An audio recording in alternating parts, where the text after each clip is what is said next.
थार गाडी आणि त्याचा भाऊ सुयशची क्रेटा गाडी जप्त करण्यात आली। धक्कादायक बाब म्हणजे संकेत नरेश चोंधे याच्यावरही बहिणीचा छळ केल्याचा आरोप आहे। संकेत हा यापूर्वी याच प्रकरणात अटकेत असलेला सुयश चोंधेचा लहान भाऊ। 20 लाख हुंड्याच्या साठी सुयशनं पत्नीचा छळ केला। तिनं त्याच्या छळाला कंटाळून आत्महत्येचा प्रयत्नही केला होता। एवढंच नाही तर या प्रकरणी तिनं महिला आयोगाकडे तक्रार केली होती। चोंधे कुटुंबियांकडून छळ होत असल्याच्या तक्रारीनंतर पुण्यातील खडकमाळ पोलीस स्टेशनमध्ये गुन्हा दाखल करण्यात आला होता। मात्र चोंधे परिवाराच्या एकाही सदस्याला या प्रकरणात अद्याप अटक झालेली नाही।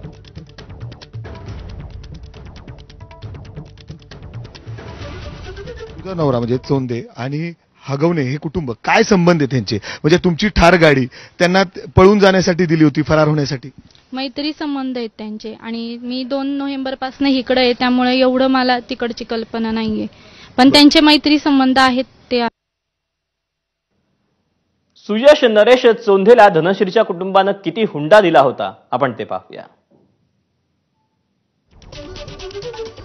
26 डिसेंबर 2017ला सुयश नरेश चोंधेसोबत धनश्रीचं लग्न झालं।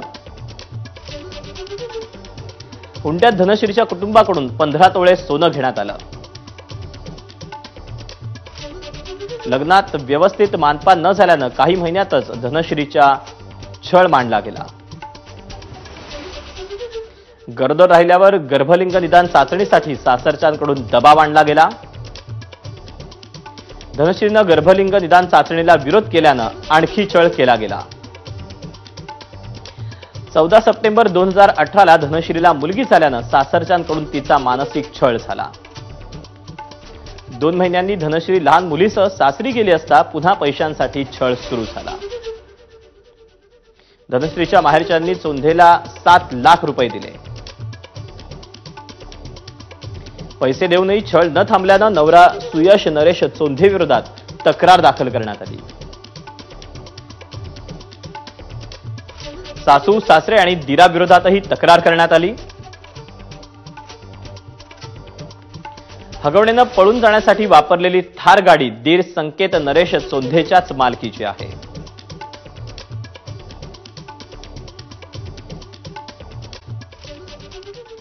यानंतर